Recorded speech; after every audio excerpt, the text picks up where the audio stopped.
moderatornya, saya mau tanya duluan aja daripada nanti nggak bisa.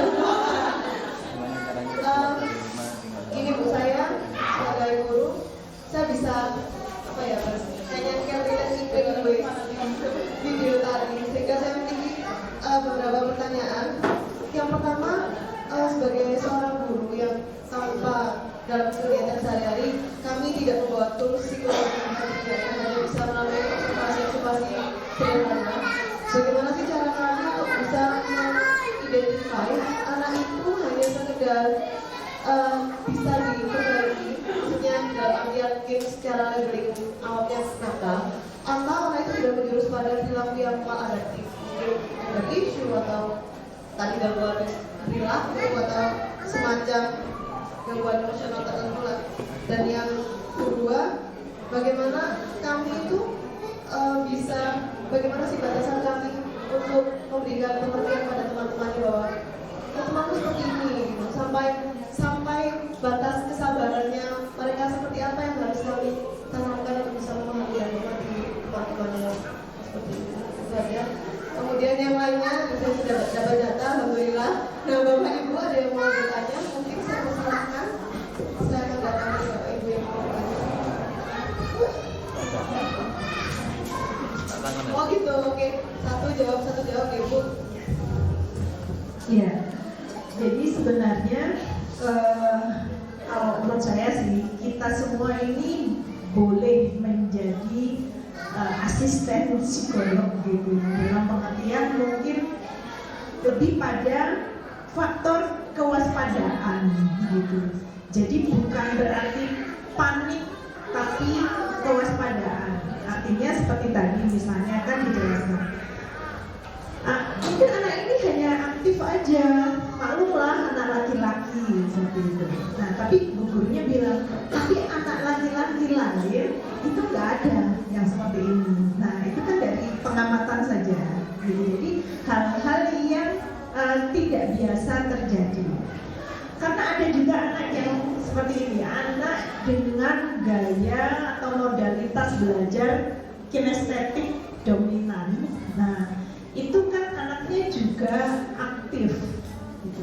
Tapi kalau itu batasannya pada dominan kinestetiknya, maka semakin bertambah usia, anak akan semakin mampu mengendalikan dirinya gitu. Nah yang jadi persoalan adalah ketika misalnya di usia fase pertama itu usia 0 sampai kurang lebih 7 tahun atau tanggal gigi yang pertama. Nah, dia aktivitas kinestetiknya ini sering istilahnya dikebiri gitu ya, di stop. Misal waktu masih di TK dia sudah harus duduk diam, anteng, konsentrasi, fokus belajar calistung misalnya. Ya, karena kita nggak usah menutup mata, banyak sekali saat ini di Malang pun itu TK yang menerapkan model pembelajaran seperti itu. Nah sehingga kebutuhannya tidak tersalurkan di usia itu. Maka pada waktu dia masuk di usia sekolah, masuk fase kedua, pengendalian dirinya terhadap modalitas kinestetik yang dominan, ini menjadi belum sesuai dengan usianya. Dalam artian dia masih belum mampu mengendalikannya. Padahal kalau di usia sebelumnya itu dia sudah dipuaskan, memasuki fase berikutnya itu sudah semakin mampu mengendalikan. Bukan hilang, tapi jadi punya kemampuan pengendalian gitu. Jadi kita melihatnya adalah dengan membandingkan dengan temannya. Artinya bukan juga berarti gini. Kebanyakan guru dan orang tua mendefinisikan anak yang baik adalah anak yang anteng, manut, nurut. Nah, ternyata Bapak Ibu di usia remaja kondisi anak yang anteng, manut, nurut di usia anak-anaknya, di usia remaja dia muncul letupan-letupan, gejolak-gejolak yang justru sulit dikendalikan. Sebaliknya, anak-anak remaja yang pada usia anak-anaknya, ya, sebelum remajanya itu sudah punya pengalaman berani bilang tidak seperti tadi ya, kemudian berani menyampaikan pendapatnya yang berbeda dengan orang tua atau guru, maka di usia remajanya dia lebih mampu mengendalikan diri. Jadi memang proses tumbuh kembang itu kan bertahap. Nah, sehingga kita tidak bisa memaksakan di usia ini harus sudah begini. Kalau enggak, nanti kebiasaan kebawa sampai dewasa, misalnya kayak gitu. Nah, ini yang perlu diubah polanya. Tapi kita mesti pahami di usia ini bagaimana mengajarkan percaya diri misalnya. Kemudian tahap berikutnya bagaimana sehingga yang didapat nanti ketika dewasa kondisi seperti apa yang lebih baik ada pada karakter anak seperti itu. Jadi kita bukan membandingkan itu untuk membandingkan ini baik ini nggak baik gitu, tapi lebih pada membandingkan seperti tadi. Dia aktif, oke, anak aktif itu kan bagus gitu. Tapi keaktifannya sampai sejauh mana misalnya seperti itu. Dia banyak ngomong gitu. Cuman yang lebih penting kita berpikirnya harus tetap pada leveling positif gitu. Makanya kayak tadi saya sengaja nggak potong filmnya walaupun mungkin kepanjangan. Karena ada bagian akhir yang menurut saya penting gitu. Bahwa ketika teman-temannya memberikan kado, memberikan hadiah, itu menyampaikan hal-hal baik pada temannya yang selama ini mereka anggap buruk gitu. Mereka anggap berperilaku negatif. Nah, tapi guru gitu kan bisa menggiring anak-anak ini untuk menyampaikan hal-hal baiknya. Walaupun mungkin yang disukai pada temannya itu bajunya Astro Boy, nanti kalau udah nggak muat buat saya gitu ya. Tapi itu sebuah upaya ya untuk membuang mindset negatif terhadap teman gitu.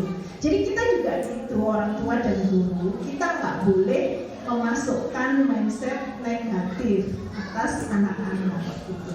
Jadi ketika anak berperilaku sesuatu yang dianggap berlebihan, itu yang kita masukkan dalam mindset jangan negatifnya, tapi positifnya. Supaya apa? Supaya kita bisa menentukan langkah yang tepat memperlakukan anak ini.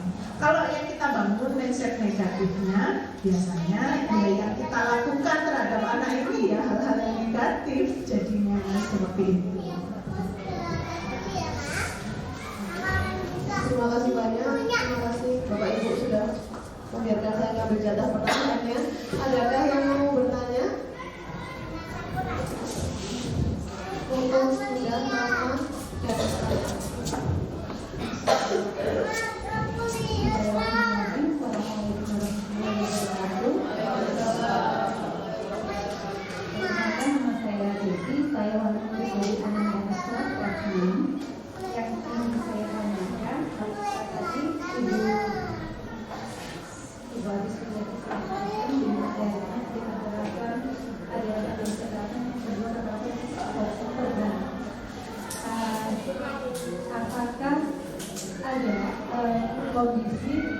apakah ada kemungkinan kondisi anak mengalami penurunan secara verbal atau kekerasan verbal dari orang tuanya? Apabila iya, kira-kira batasan atau tanda-tandanya apa gitu supaya kita tahu bahwa anak itu bermasalah.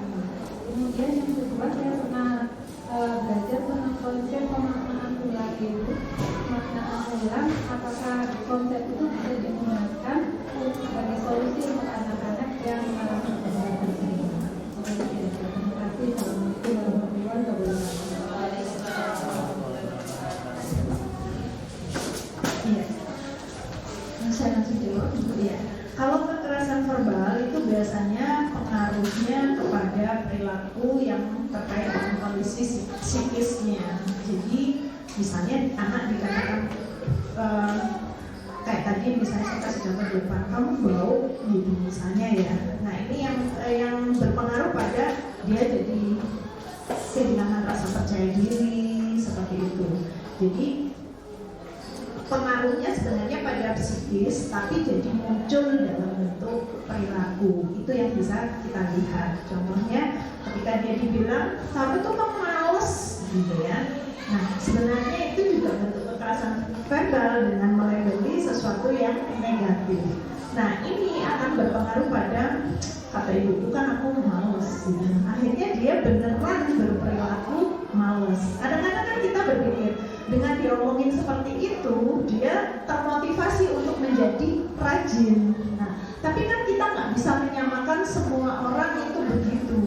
Nah sehingga kita hindari dengan ya kita mengatakan saja kamu sebenarnya bisa kalau kamu mau lebih rajin lagi, misalnya kan seperti itu. Jadi bukan menyebutkan bahasa negatifnya gitu, tapi ditonjolkan bahasa verbal yang positifnya gitu. Jadi dampaknya seperti itu maksudnya kalau untuk kekerasan verbal. Nah yang lain contohnya ancaman.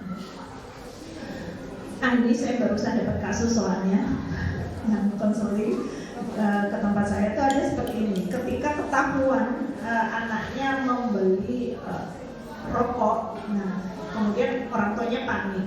Nah ketika anaknya ditanya, akhirnya anaknya bilang gitu.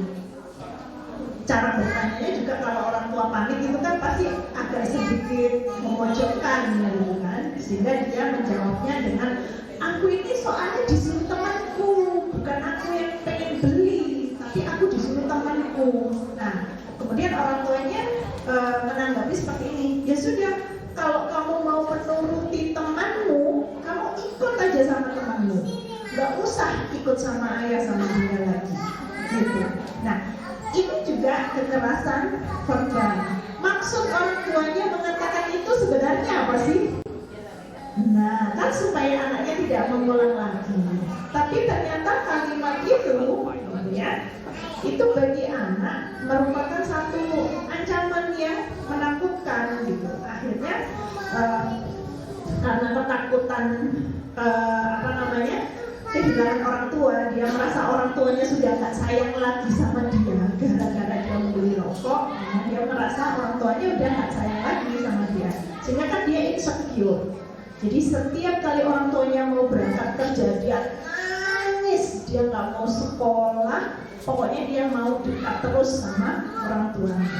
Nah ini juga dampak dari kekerasan verbal yang sebenarnya orang tua nggak bermaksud melakukan kekerasan verbal gitu, tetapi ternyata anak menangkapnya gitu ya dengan persepsi kemampuan berpikir anak seperti itu, sehingga muncullah perilaku sebagai dampak dari apa yang dikatakan oleh orang tuanya, seperti itu ya. Kemudian yang kedua tadi pertanyaannya, mereframe ya Bu ya, sejauh mana ini bisa berpengaruh? Ya, bisa berpengaruh memang. Jadi gambarannya ini di awal aja ya, mudah-mudahan bisa dibayangkan. Di gambarannya ketika ini ada lingkaran otak berpikir, ya, area berpikir di otak anak-anak kita.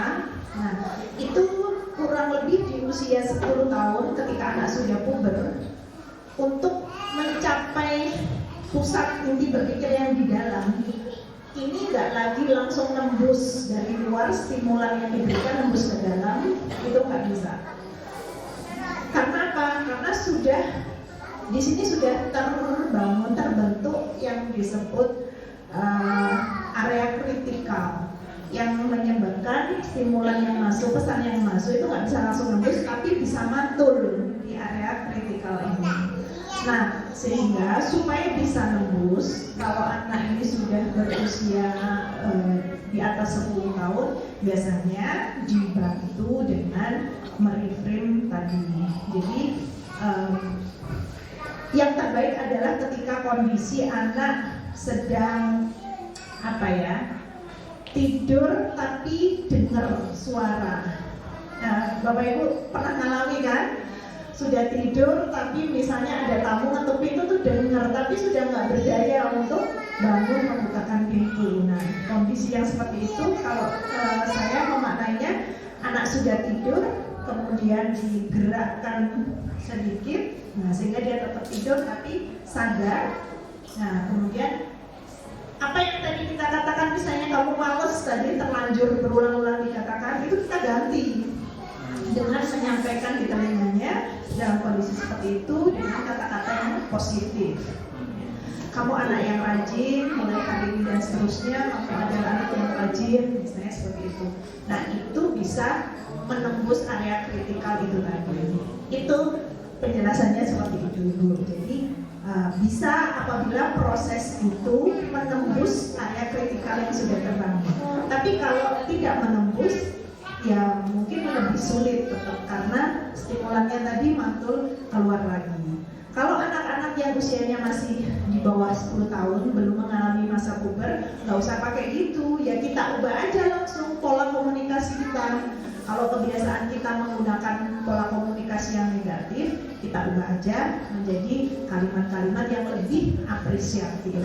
Maka dengan berulang-ulang kita mengubah kebiasaan itu, lama-lama anak-anak juga yang disimpan adalah yang terbaik. Gitu. Seperti itu. Okay? Ya, terima kasih. Pertanyaan selanjutnya ini sebagai apa ini? Sebagai monggo.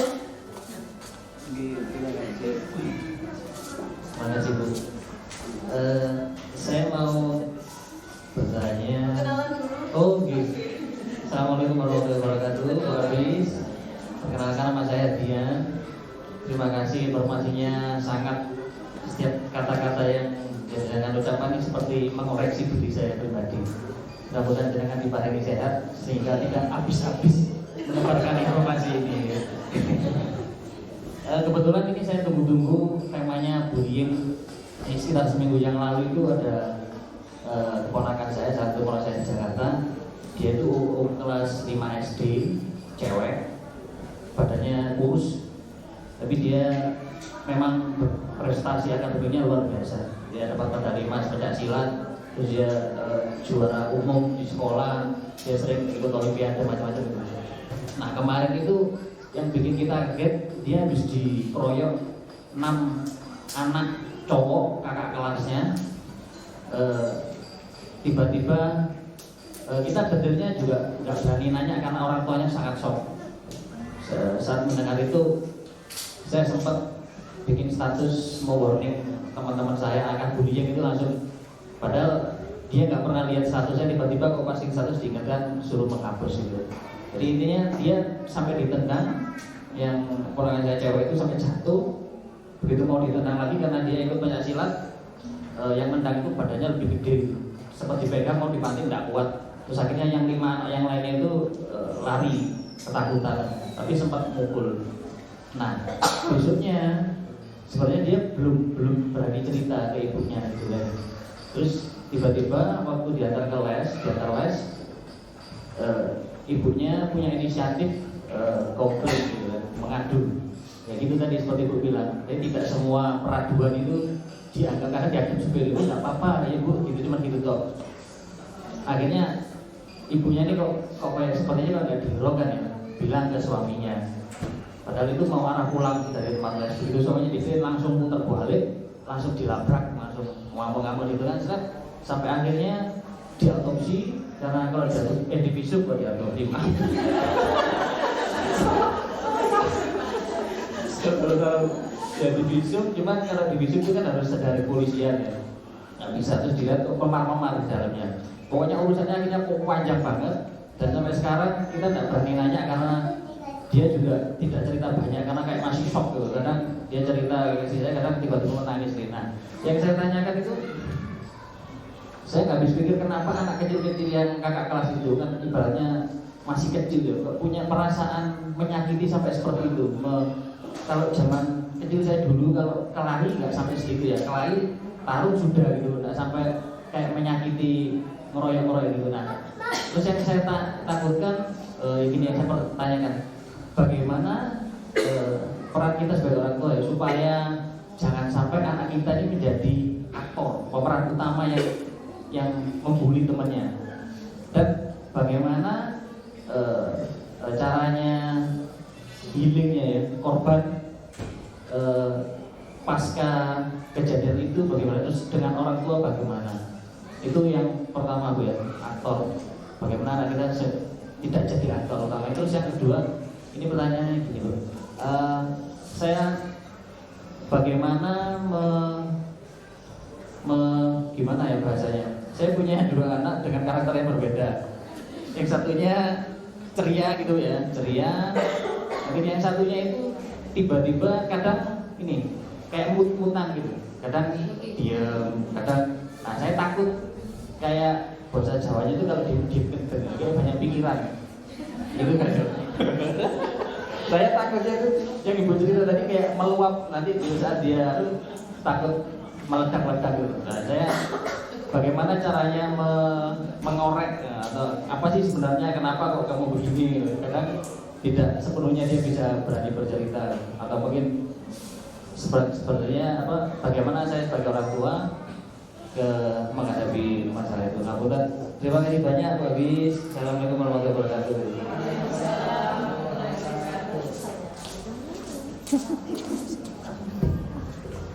Kalau jadi aktor yang sungguhan, aktor action nggak apa-apa Pak, nanti jadi lawan mainnya Tom Cruise gitu ya.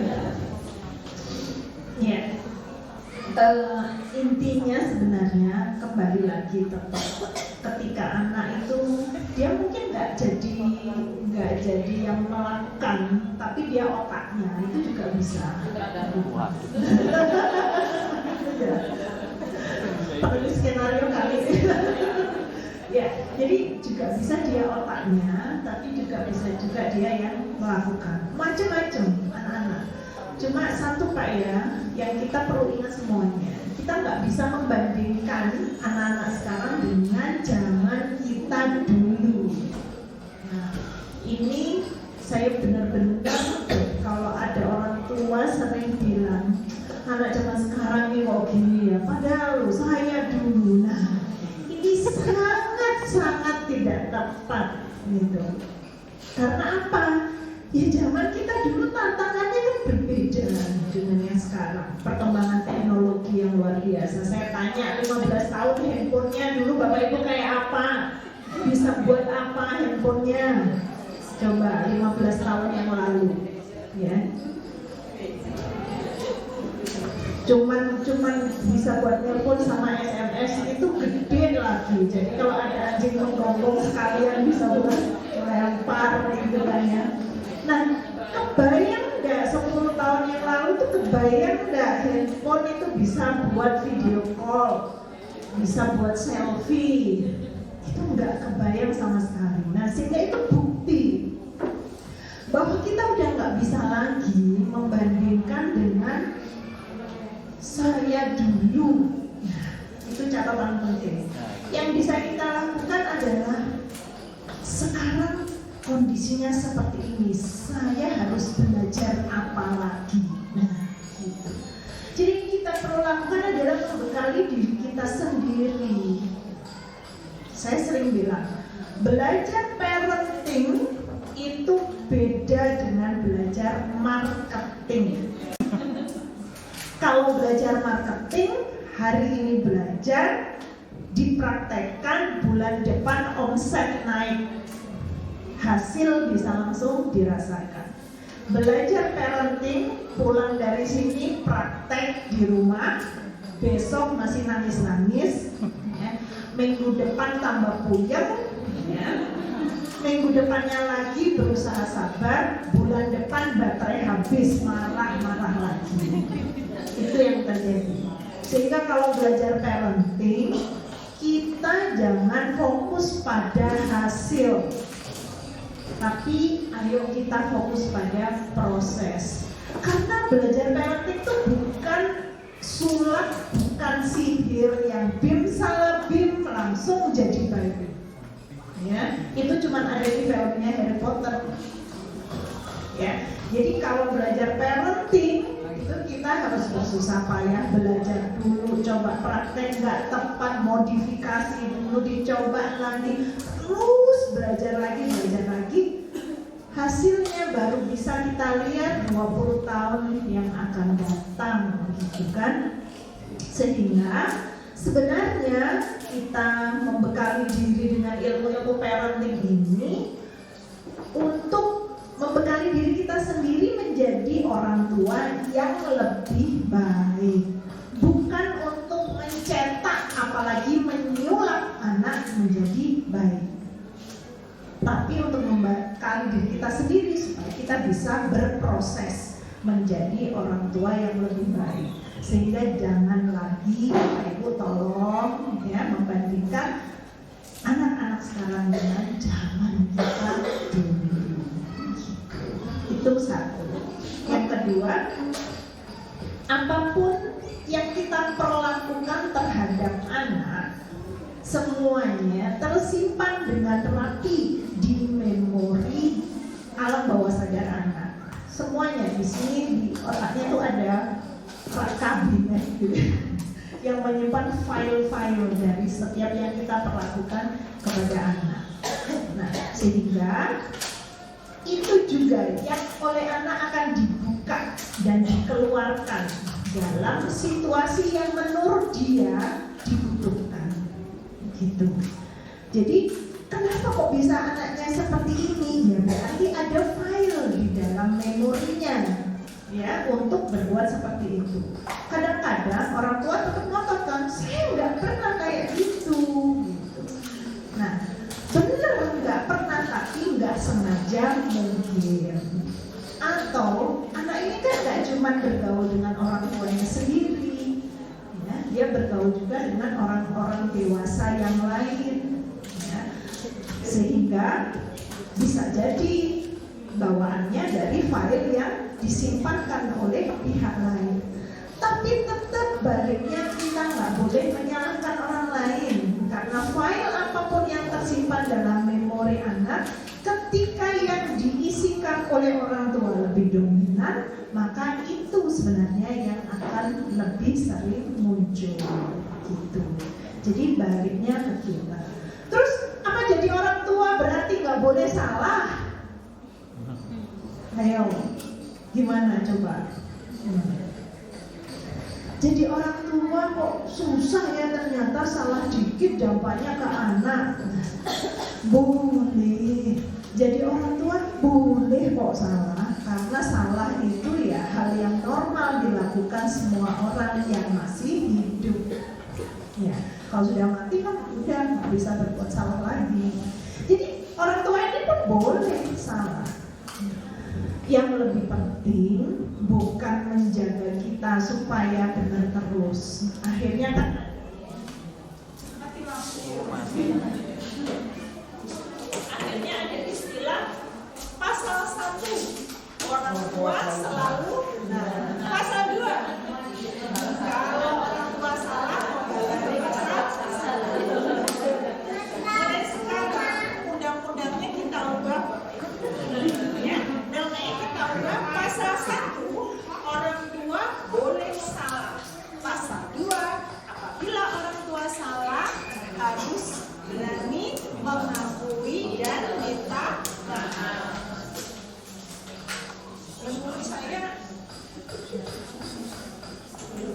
Menurut saya itu kok lebih enteng ya, daripada kita selalu cari-cari alasan untuk pembenaran atas perilaku kita yang sebenarnya salah.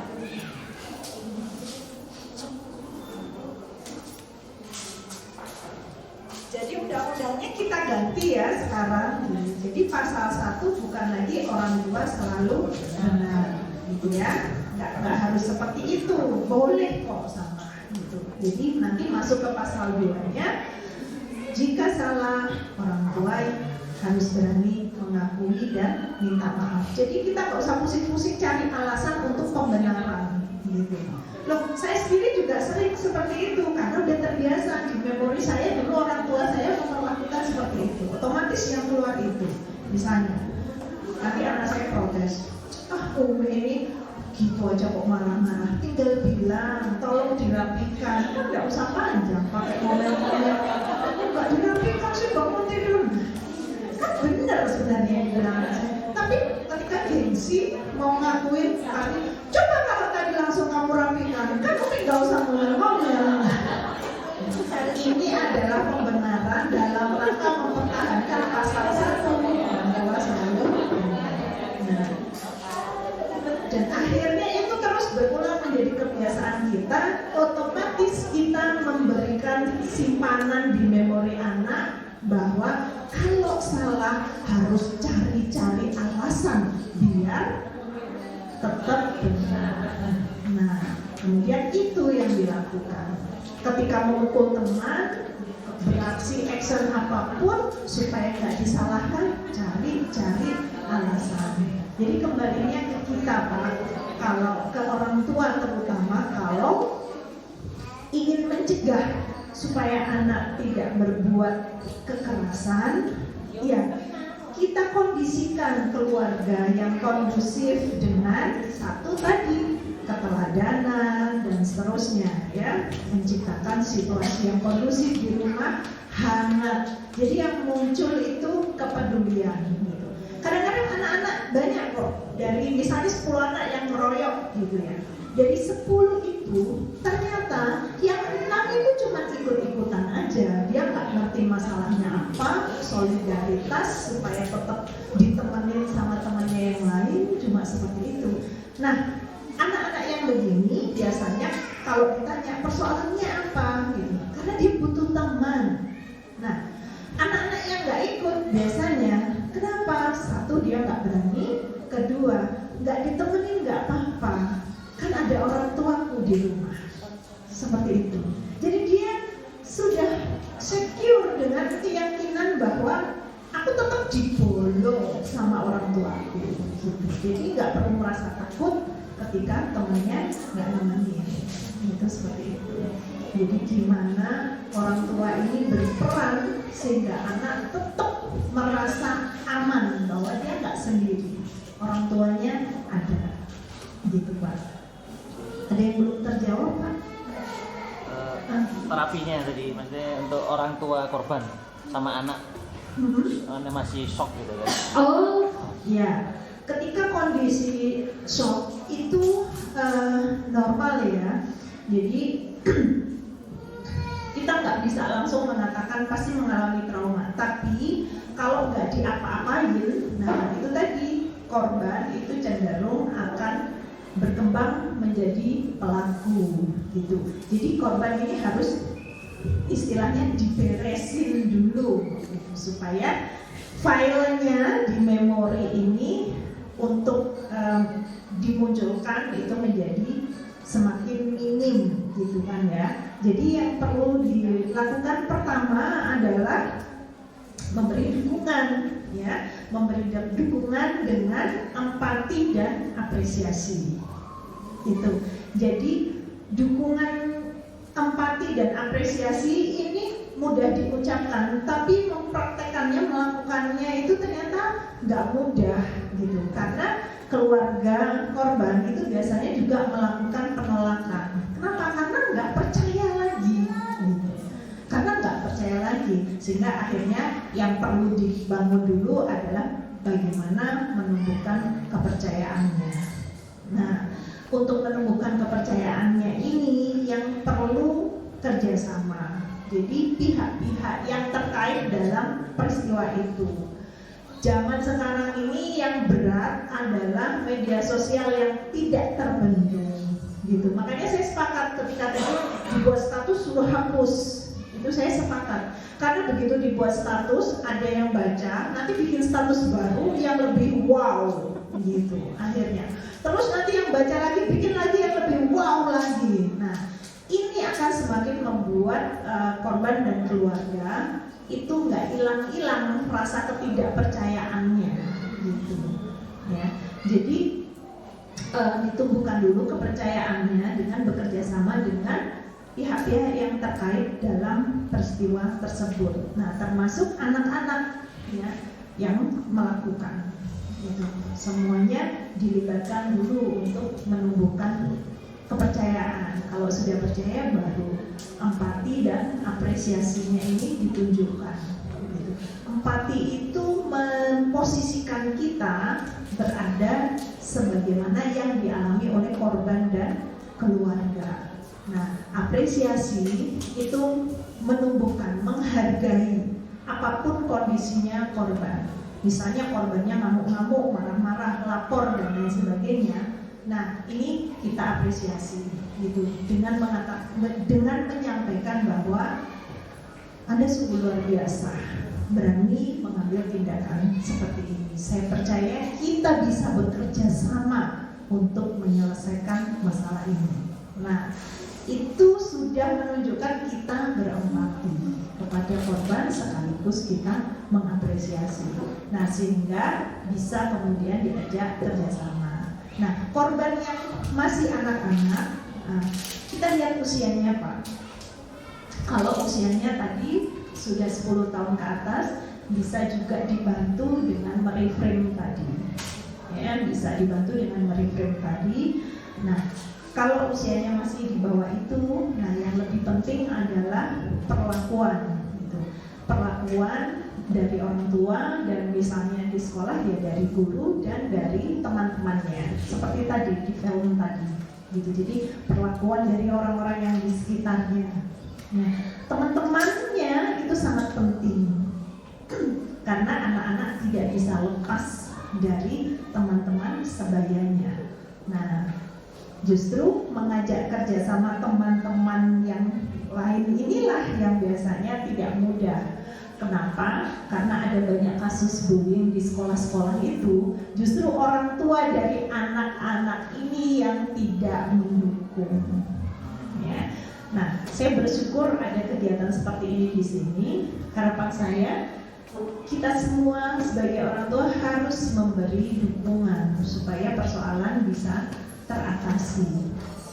Karena kalau orang tua seperti tadi, udah nggak usah main sama dia, nggak usah ya. Ini otomatis anak-anak jadi sulit diajak kerjasama untuk memberi dukungan pada temannya yang pelaku ini. Gitu. Biasanya di sekolah-sekolah problemnya seperti itu. Bahkan ada orang tua yang sampai mendatangi sekolah gitu, minta supaya anak yang pelaku ini dikeluarkan gitu dari sekolah. Nah, ini juga tidak bijak menurut saya gitu. Karena bagaimanapun kalau masih anak-anak, pelaku ini juga adalah korban. Nah, sehingga dia juga perlu dibantu, ditolong dan diberi dukungan. Seperti itu Bapak. Ini. Terima kasih, sungguh luar biasa sekali pemaparan dari Bu Afis ya. Saya di sini sampai habis September 40 selesai tadi. Ada yang mau ditanyakan atau mau sharing lagi Bapak Ibu mungkin untuk pertanyaan terakhir ya.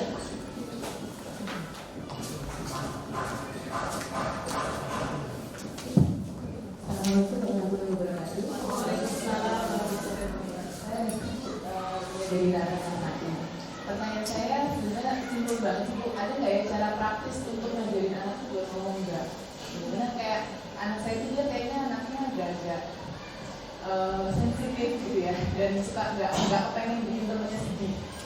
Di rumah tuh begitu. Sama saya kalau misalnya saya gini, dia minta apa saya bilang, tapi punya minta gini gitu kan. Tapi aku pengennya gini Bun. Terus kalau saya lagi gitu dia langsung, yaudah kita jadi beda aja gitu. Jadi maksud saya ya kalau sama saya nggak apa-apa ya. Sama temennya kan, saya pengennya bisa gitu. Tahu kapan ngomong enggak ke temennya. Itu pertanyaan pertama. Pertanyaan kedua itu. Kadang-kadang kalau misalnya kadang-kadang saya pengen ngajarin juga sama dia bahwa oke, itu nggak apa-apa ngomong enggak gitu ya. Cuman kan kalau saya juga pengen dia bisa mengakses gitu, maksudnya dia bisa mengira-ngira kira-kira dia tuh bisa ngomong enggak sampai mana. Kalau misalnya amit-amit yang baik jangan gitu ya, dan lagi sama temennya terus itu temennya maksa dia ngapain gitu kan. Nah maksudnya sampai level mana lebih baik ya udah kalau misalnya itu udah nggak bisa lagi ngomong enggak, kabur, maksud istilahnya kasarnya gitu loh. Jadi jangan sampai malah jadi konflik, malah ya udah tinggalin aja. Itu gimana sih Bu?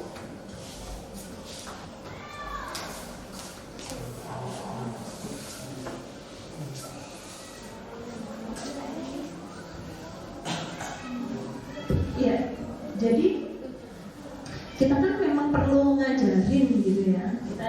yang perlu melatih memang gitu. Misalnya untuk mengatakan tidak tadi. Nah, kita bisa memulai dari kita gitu. Kita bisa memulai dari kita ketika anak itu menunjukkan tanda-tanda menolak, misal makan ya.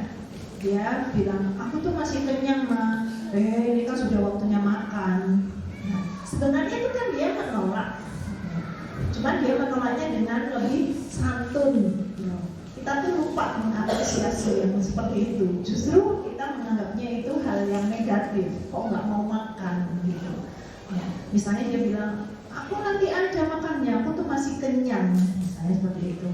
Loh, ini tuh udah waktunya makan. Nah, itu secara nggak langsung sebenarnya tanpa kita sadari saat itu kita mengajari dia untuk tidak mengatakan tidak pada hal yang seharusnya dia memang bilang tidak. Jadi kita harus sensitif juga, peka maksudnya terhadap penolakan anak yang dia tidak mengatakan tidak, gitu maksudnya seperti itu. Jadi misalnya kamu ini loh tak bawain apa semangka, misalnya padahal dia nggak suka semangka. Terus nggak diambil gitu, dia nggak makan padahal kita udah potongin gitu ya, terus dia nggak makan, terus kamu kok nggak mau ngambil sih padahal kan bunda udah capek-capek nih, nah gitu. Nah kita pada kondisi seperti itu kita bisa bilang, kamu boleh kok bilang, Bun aku nggak suka semangka. Nah itu yang kita ajarkan seperti itu. Nah seperti tadi misalnya tentang pilihan ya, boleh bilang, Bun sebenarnya aku nggak suka ini. Nah, tapi kan bunda lebih suka ini. Nah, balik lagi kalau kita ngeyel kayak gitu, ya dia akan belajar apatis lagi untuk tidak mengatakan tidak, gitu. Jadi, ya kita, oh kamu nggak suka ya, oke, berarti lain kali bunda nggak belikan lagi semangka, gitu boleh. Gitu. Kalau yang kamu suka buah apa, nah kan jadi ada dialog. Gitu. Jadi ketika dia menunjukkan tanda-tanda penolakan, nah kita boleh ngajari dia, kamu boleh kok bilang tidak terhadap sesuatu yang kamu nggak suka, gitu.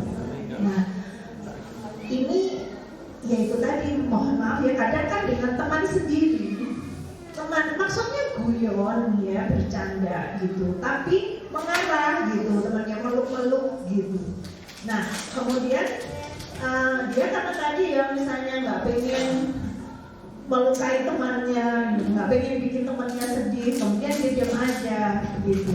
Nah walaupun temannya ini nggak ada maksud apa-apa, kita tetap boleh mengajarkan. Kalau kamu nggak suka dipeluk, ya kamu boleh bilang, aku nggak suka dipeluk. Gitu. Ya. Itu diajarkan seperti itu, baru nanti diarahkan ke, nah sebenarnya ini pembelajaran lain ya kalau yang terkait dengan persoalan kekerasan seksual ya, karena pembahasannya lebih detail lagi memang, bagaimana melakukan penolakan dan bagaimana anak-anak mengetahui tanda-tandanya bahwa ini sudah mengarah ke kekerasan seksual atau mengarah pada pelecehan. Nah itu juga harus anak-anak perlu gitu mengetahui. Kadang-kadang soalnya temennya itu melakukan awalnya nggak sengaja gitu. Nah itu hal lain lagi gitu. Jadi mengajarkan berkata tidak seperti itu pun dimulai dari kita harus peka hal yang dia sebenarnya nolak, namun belum berani mengatakan tidak. Kita ajarkan kamu boleh kayak gitu, boleh mengatakan tidak. Itu kemudian yang kedua tadi apa, jadi lupa. Ngajarin dia untuk ya udah ini kayaknya mendingan belajar ya. Mundur. Iya. Nah kita setiap keluarga itu kadang beda. Makanya tadi saya bilang bela diri, ya kemampuan bela diri itu kan tidak menjamin anak aman dari tindakan kekerasan orang lain. Nah, yang lebih penting dia tahu harus bagaimana. Nah, ini setiap keluarga boleh punya standar yang bisa jadi berbeda. Kalau misalnya ibu punya kekhawatiran yang karena kan apa ya istilahnya, pengalaman sejarah yang berbeda-beda gitu. Misal kalau saya nih, walaupun anak saya udah gede ya, udah remaja, kalau dia naik ojek online itu, saya selalu pesan, kalau nomor kendaraannya itu beda, kamu harus tolak, misalnya seperti itu. Nah, kalau naik angkutan umum semuanya laki-laki dan kamu perempuan sendiri turun, misalnya kayak gitu, itu nggak apa-apa. Jadi berdasarkan pengalaman dari masing-masing orang tua, gitu, itu boleh disampaikan, gitu.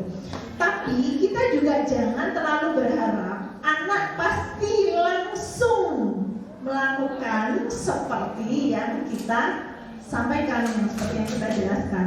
Belum tentu. Kenapa? Karena dia juga perlu belajar juga, punya pengalaman hidup. Nah, nanti itu akan berkembang, dia akan tahu sendiri kapan dia harus teriak, kapan dia harus kabur. Tapi awali dengan penjelasan dari kita sesuai dengan pengalaman yang pernah kita alami. Mungkin kita nggak ngalamin, tapi teman misalnya, tetangga gitu. Atau boleh kita dari apa yang kita baca gitu. Sehingga kalau kita terlampau mendikte terlalu banyak, kalau ini kamu harus gini, kalau ini harus gini, nah itu malah nanti takutnya nggak ada yang nyangkut gitu, ya, meluber soalnya terlalu banyak gitu. Tapi dari kita tetap perlu gitu, berdasarkan apa yang menurut kita ini waktunya berteriak misalnya. Kalau kamu pas sendirian, tiba-tiba temanmu ngerjain kamu ditinggal sembunyi, kamu sendirian, pada saat itu kamu boleh berteriak, misalnya seperti itu. Oke, nggak apa-apa. Jadi hal-hal seperti itu kita awali dengan kita jelaskan beberapa hal saja, jangan banyak-banyak. Dari situ nanti anak akan belajar, punya pengalaman sendiri, dan dia akan menggunakan feelingnya, kapan dia mesti berteriak, kapan dia mesti lari dan sebagainya, seperti itu. Ya, kayaknya sudah habis waktu. Kayaknya saya sampaikan ini untuk terakhir. Iya, artinya ya, tapi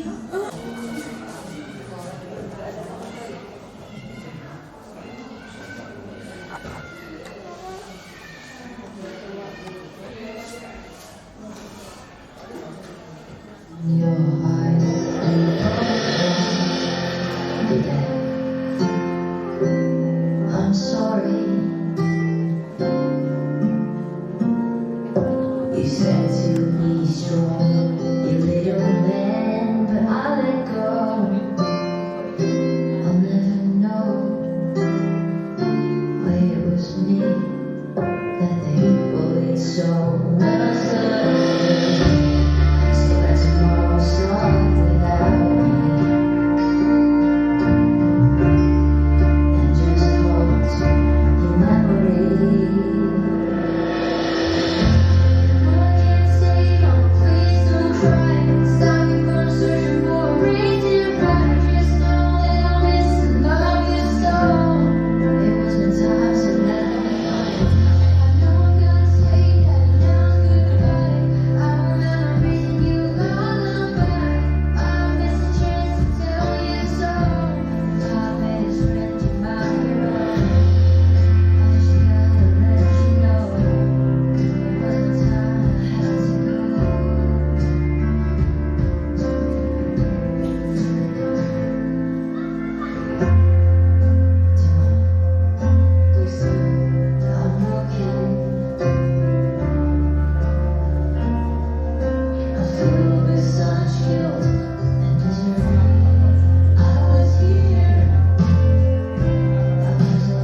gambarkan di situ ada temannya perempuan yang memberikan perhatian. Kalau temannya perempuan itu memberikan perhatian, maka gambarannya yang terjadi seperti tadi, dia akan tetap bahagia, ya walaupun dibully, dia tetap punya rasa percaya diri, ya, dia tetap tenang hatinya. Tapi kenyataannya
jadi anak ini tidak mendapatkan perhatian setelah dibully, kemudian yang dilakukan adalah bullying.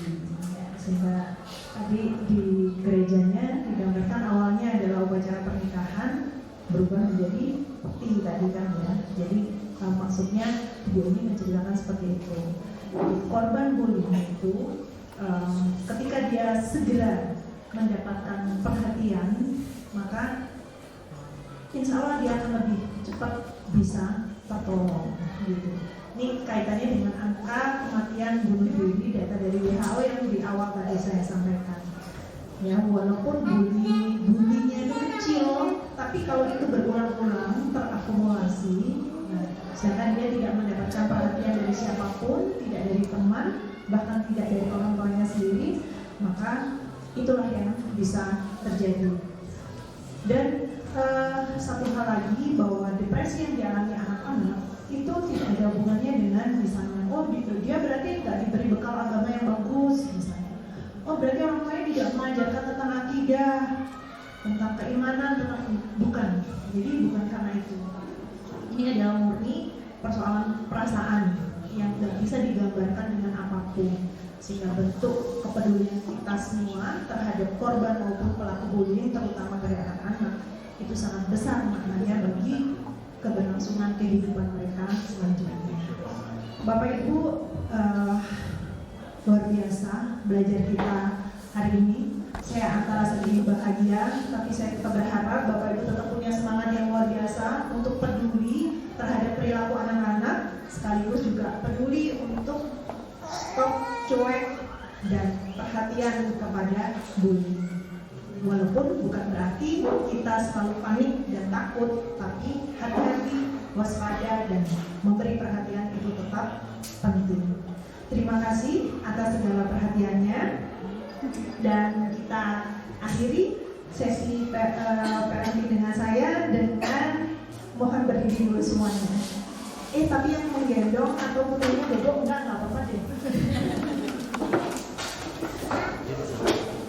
Ya.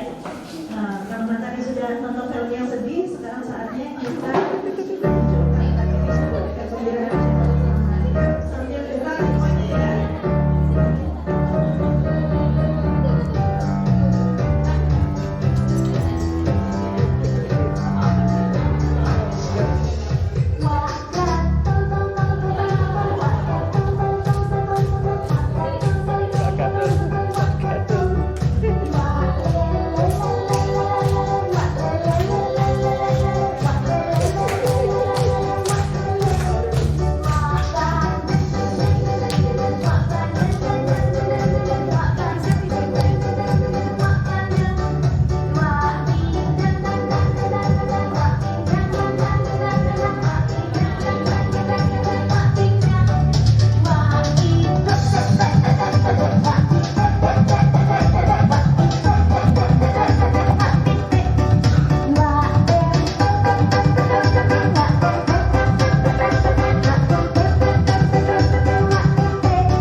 semuanya. Mohon maaf jika ada tutur kata dan perilaku saya yang kurang berkenan di hati Bapak Ibu. Saya Abis Wigati mohon diri. Terima kasih untuk keluarga besar SD Unggulan Permata Jingga. Luar biasa, tepuk tangan untuk Permata Jingga. Wassalamualaikum warahmatullahi wabarakatuh. Ya, demikian tadi kita sudah mengikuti seminar branding yang luar biasa. Habis nangis gara-gara awak kaji tadi, saya semangat lagi ya. Terima kasih untuk pertama komite SD Unggulan Permata Jingga untuk kesempatan yang sangat berharga ini. Terima kasih untuk materi yang luar biasa. Semoga sharing ilmu kita ini bisa menambah keilmuan kita tentunya, sehingga bisa menjadi amal jariah kita ke depannya karena terus-menerus berbagi dalam kebaikan. Ya Bapak Ibu, terima kasih banyak untuk waktunya saya, Faradina. Saya mohon maaf atas segala kesalahan untuk kata saya yang tidak berkenan, perilaku saya. Saya tutup billahi taufiq wal hidayah. Setelah ini foto bareng. Wassalamualaikum warahmatullahi wabarakatuh. 1, 2, 3. Nah, sekali lagi 1, 2, 3. Nah, nggih, belum. 1, 2, 3 sekali. 1, 2, 3. Yang ceria, Bu. 1, 2, 3. 1, 2, 3.